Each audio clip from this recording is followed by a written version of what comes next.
kids? It's me. Time to learn more things. And I'm so proud of you for all the things you've already learned this year. You guys are like part of the Slay Squad. You've gone through this mountain of training. We learned about body language, influence, charisma. We're gonna take all of those things together now and learn about storytelling today.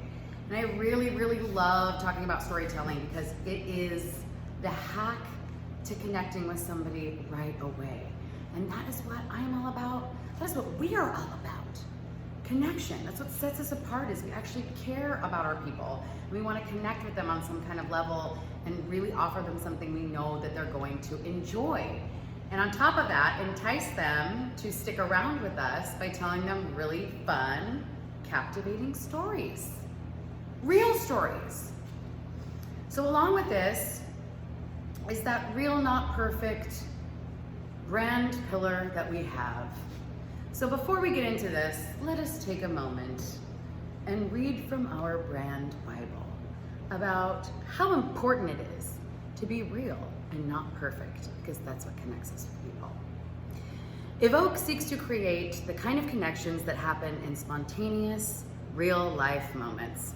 We're not about impressive table settings or manicured vineyard vistas.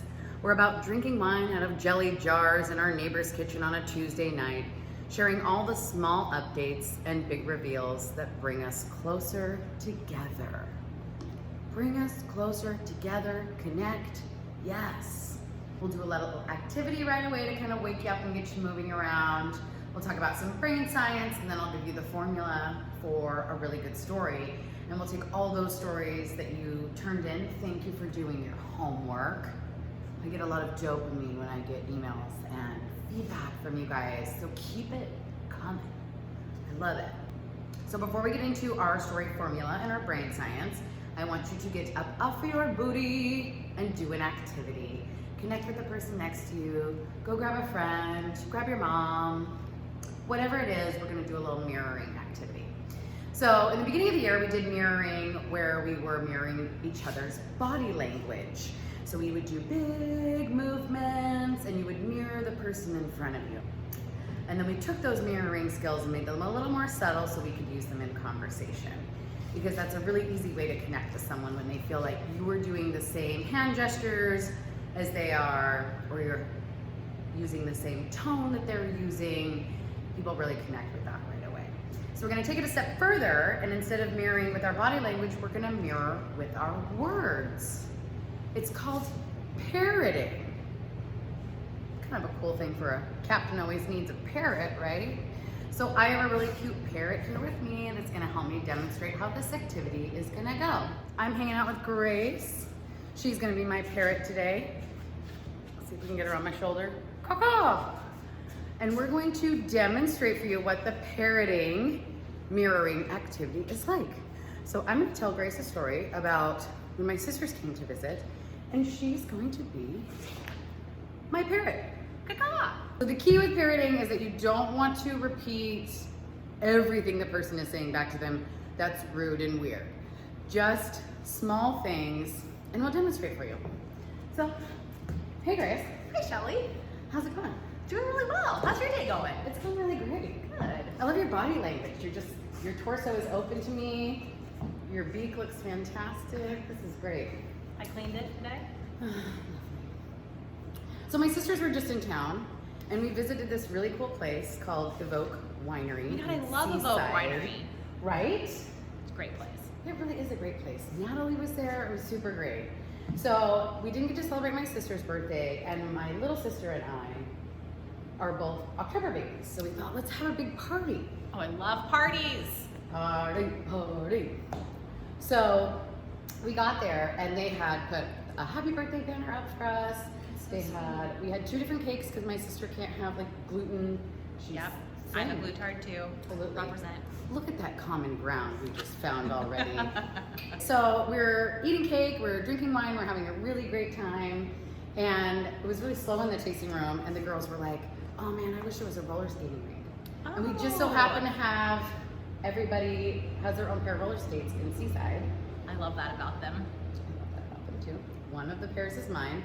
So Natalie put all the chairs up for us and pushed the barrels back, and we got to roller skate around the Kingston River. That is amazing. Did you guys get to play like some 90s R&B roller skating music? Oh, we or- absolutely put on the 90s R&B Okay. roller skating. I wish I would have had like the big dice. Remember the big dice Yes. to play the game? Yeah. So now Grace is going to tell me a story and I'll parrot her. And Grace just got to go on the Rogue River. It's a really cool experience. So I always ask people when they come back from the Rogue, did you see any animals? Tell me about the cool animals you saw. So tell me. So this year, I saw some new animals. One of the ones that I saw was actually a little weasel. A weasel? And it was the very first day, before we even got on the river, there was one like where we spent the night at. What does a weasel even look It's like? like a little ferret, but not a ferret. It's in the same family of classification, which is pretty cool. I love that. So we saw that. That was the first new. Lots of birds, and then the highlight was a bear. Oh, And by one bear, I mean 3 bears. 3 We saw bears. 3 bears in one day. You're like Goldilocks. Yes, exactly. And I went on the first boat, the little princess boat, so I could practice my wave. And one bear was just standing there, holding onto a tree with his paw up, like, "Hi, friends." And it was the cutest little bear. You And want to then- be friends. And then there was another bear that 2 of the participants fell out of the raft for, because they were looking for the bear mid-rapid. Mid-rapid is not a time to be looking for a bear. So they were like, "Ooh, bear!" And then they saw it as they fell backwards out of the raft. And they were like, it was worth that swim. As long as no one was hurt, physical No one was comedy hurt. is It was really hilarious. It's fantastic. And then the highlight bear was this bear that was about 15 feet up on a ledge above the river. 15 and feet is close. super close That's on a super ledge. close. And we're like, it's like a cliff face, bare cliff Ooh. face water. And we're like in the water in our little rafts. Oh my And the bear is just like chilling up here. And he's following us down, or they, I don't know what its gender was following us down They. the river. And our raft guide paddled in close for a good view. They have the best raft And guides, Northwest yes, rafting. love Michael. And Love he Michael. paddled in close for a view. And then we realized Michael had abandoned the paddles because we were just floating closer and closer to this bear. And it was kind of thinking about jumping. Oh no! And I looked at the person across the boat from us, and we both just started back paddling. We're like, no, no, no, no. Not today, bear. And pedal, we back got pedal, really back close to the pedal. bear, and it was the closest and also safe because it can't. I mean, maybe it could have jumped, and we'd have had a better friend. But that was a great time. Then he would have been down a raft. Be like, here, bear, you have this. We're going to leave now. I love that. So I didn't repeat everything back to her that she said, but every once in a while I would mirror the things that she said, and I popped in like, oh my gosh, 15 feet, that's so close. Just parroting in ways that are just little ways. And that makes people feel like connected to you right away when you're telling a story. And So it that's keeps fun. me going because her enthusiasm is like, oh yeah, she's engaged. Let me keep talking about myself. And did you see what I just did? I taught you that earlier, the 3 head nod. It's a magic number. If you nod your head 3 times while someone's talking, it makes them want to share more with you. They're like, oh my She god, this got person me. cares, they're listening. I'm gonna do the things. So combining your body language that you already learned with some new mirroring techniques with your words. We're gonna learn a lot more about that next year, but wanted to give you a little intro to it. So thanks for being my parrot, Grace. Go out there and parrot some people. Oh my gosh, wasn't that great? I just love Grace. She's one of your club managers. If you don't know Grace by now, follow her on Instagram. Her outfits are spectacular and unique. She's an amazing human being. Thanks, Grace. If you want to be part of my videos too, let me know. I love it when it's not just me up here and you get to meet people that you work with. Win-win. So before we get into the brain science behind it, I have a couple of quotes from some really cool guys that have basically based their whole careers around storytelling. They've been very successful because of the stories that they've told. So this guy, Tahir Shah, has written over 50 books about all of his amazing adventures all over the world, in Africa, in Asia, in the Americas. And he has a really cool quote that really speaks to me. And Tahir says that stories are the communal currency of humanity. And I love that. They really are. Stories have been connecting younger and older generations, people from this culture and that culture. Stories really are something that's been a part of all of our lives. Stories are the things we love to read about in books. Stories are the things we love to watch on TV. Stories are the communal currency of humanity. I absolutely love that.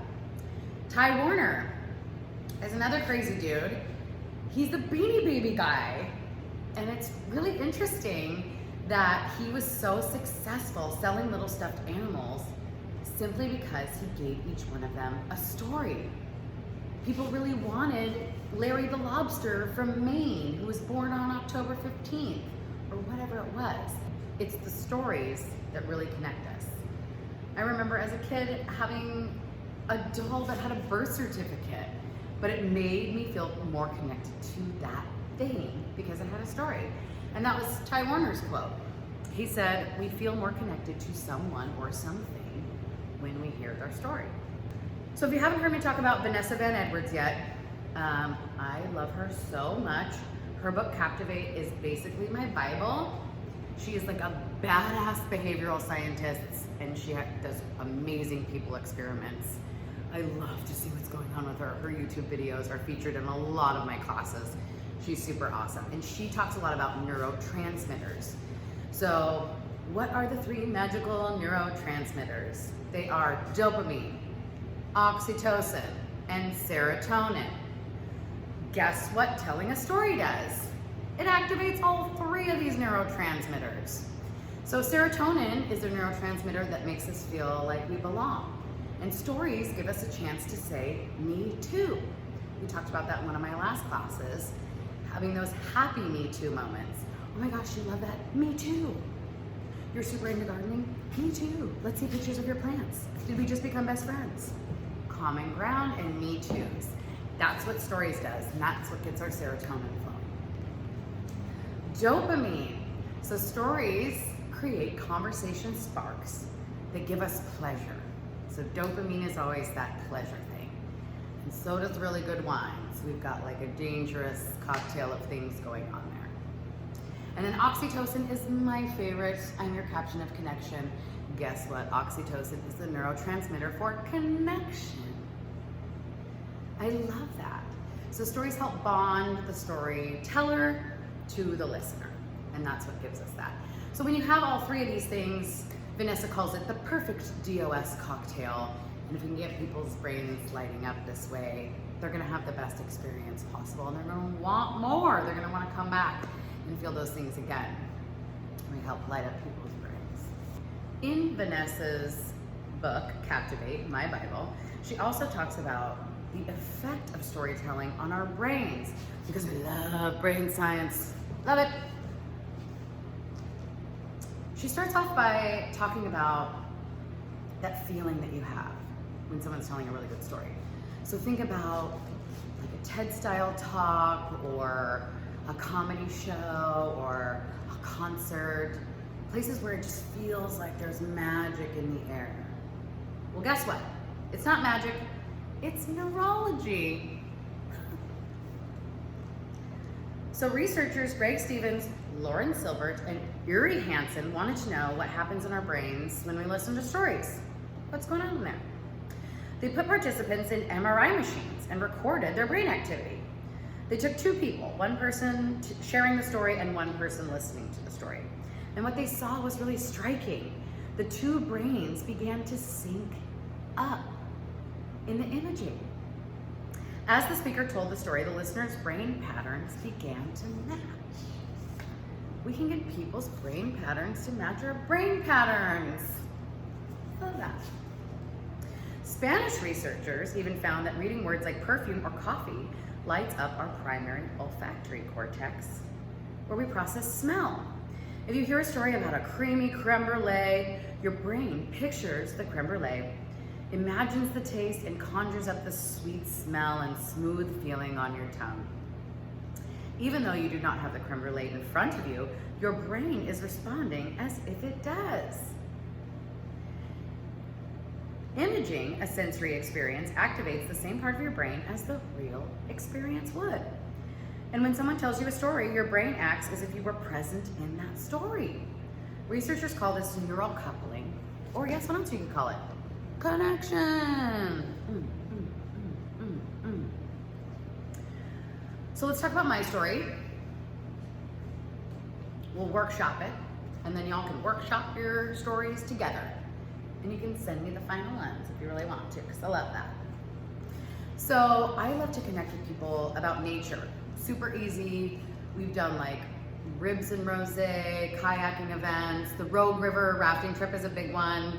There were several of you that turned in Rogue River rafting stories, like the one Grace told, and that's the one that I chose as well. So we'll talk about river rafting stories. So my story said, oh my goodness, you love rafting? We take our members on an all-inclusive, no phone service adventure down the Rogue River every year. You can paddle, row, or just lay on the Princess boat and work on your tan. All of your needs are covered. The food they provide is way too gourmet for the river. The first day we got there, we were like jumping off of rocks into the river, chasing otters, and eating quinoa vegetable wraps that we didn't have to make. It's fabulous. So that was a great story. And now we're gonna make it better. And I really love to start with stories and I really like to use stories based on something that my guest has sparked. So if they're a nature lover, I'm like, boom, Rogue River rafting story. Or if they're like a big foodie, if you can like actually level up and put them in kind of a guest type, then it's like, ooh, I'm gonna describe the food at this event in great detail because I can tell this person is a foodie. So if you can try to connect that part of your story with your guest type, it makes things really easy too.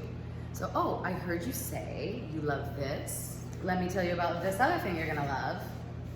Easy. There are 3 parts to our storytelling formula. The first part is my favorite because you gotta have a good hook. The hook is so important. You have to grab attention from the start. A hook is a provocative or evocative, as I like to say, question, stimulating statement, or open-ended idea to pique interest. So it's like something snazzy that's gonna get people hooked and interested right away. So for my story, I really like the part about jumping off of rocks and eating quinoa vegetable wraps. So that's probably where I would start instead of where I did before. So, oh my gosh, you guys love rafting? I bet you would have a great time jumping off of rocks into the river, chasing otters, and eating gourmet food with us on an all-inclusive trip. That's a good hook. Or maybe it wasn't. You tell me. You come up with your own hooks. And it can be anything. This stuff applies to all stories. Eventually, I want you to apply it to a story that's gonna get your guests excited about us and our products and our mission and our club, of course. But that's on another level. Start wherever you wanna start. You do you, boo. We're gonna do a lot of these things. So the second part of the formula is champion a struggle. And this is the same story we see in movies and all your once upon a time fairy tales. Once upon a time there was a lady, she had a struggle, they overcame. We need that champion the struggle. People really like that. So for me, my struggle is always the struggle of being an adult. Being an adult sucks. You deserve to stop adulting, have no phone service for 5 days, and come stare at the stars with us along the Rogue River. Awesome. That's beautiful. So my struggle for my story is going to be to champion the struggle of adulting and having to be on your phone all the time. Because the struggle is real, but the love is real also. So the best stories at their center have some kind of a struggle, a question, a problem to be solved, or a challenge to be overcome. Can you hint at something? Are you facing off against someone? Is there a punchline on the way? Number 3 is to use evocative, provocative, delicious, delightful, juicy words. The more delicious, delightful, juicy words you can use in your story, the more it's gonna get that person's olfactory cortex to light up, and they're gonna feel like they're there with you. They're gonna be able to smell the smells. They're gonna be able to taste the tastes because you've used some evocative, provocative words. So adding some provocative words to my story would be, maybe we describe the river a little bit more, like the fresh, clean smell of the air because there's not a town in sight for miles, or the gorgeous sights you will see trying to count the stars in the sky because you can't even see the sky, there's so many stars out there, or just like the excitement of seeing a grizzly bear on the other side of the river, 15 feet above your head, almost ready to jump into your boat like Grace's story. Those are the kind of things that are gonna get people to feel like they're experiencing what you're telling them. So using those evocative words is really, really good. So that would be for my story. Anytime I hear someone talk about Renaissance fairs, I go, really? I bet you have a really cool outfit for that Renaissance fair. And what a shame that you only get to wear it one place. You should join and come. We do a medieval banquet. You can wear your outfit. We get to just like hang out with belly dancers and eat meat with our hands and lap up pumpkin squash soup with our mouth like a kitten, right out of the bowl. That is much better than just saying, oh, you guys like Renaissance fairs? We have a medieval banquet. Lame, boo, level it up. So, the Rogue River rafting story now turns into, now that I have a hook and I champion the struggle and some evocative words, let's see if I can put this together good. This is what you guys will be doing too. So, oh my gosh, you love rafting? Huh, you would have so much fun jumping off of rocks into the river, chasing otters with us and eating gourmet food by the river that you didn't have to cook. Being an adult sucks. We do this all-inclusive Rogue River rafting trip. There is not even any phone service. You get to completely stop adulting. We have dress-up parties. They'll put up your tent for you. It's an amazing experience everybody should have. There we go. More exciting, a little bit shorter, didn't go over 3 minutes. I did it. Now, get with your person, go with your story. What's the hook? What's the struggle? How can we add some evocative words? I get a thesaurus out all the time. The delicious, delightful, juicy words that come out of my mouth are with purpose, and it's okay to look at your thesaurus. It's a great source for finding evocative words. No shame in my game, thesaurus it up if you need to. So you can use all 3 of these elements in under 2 minutes.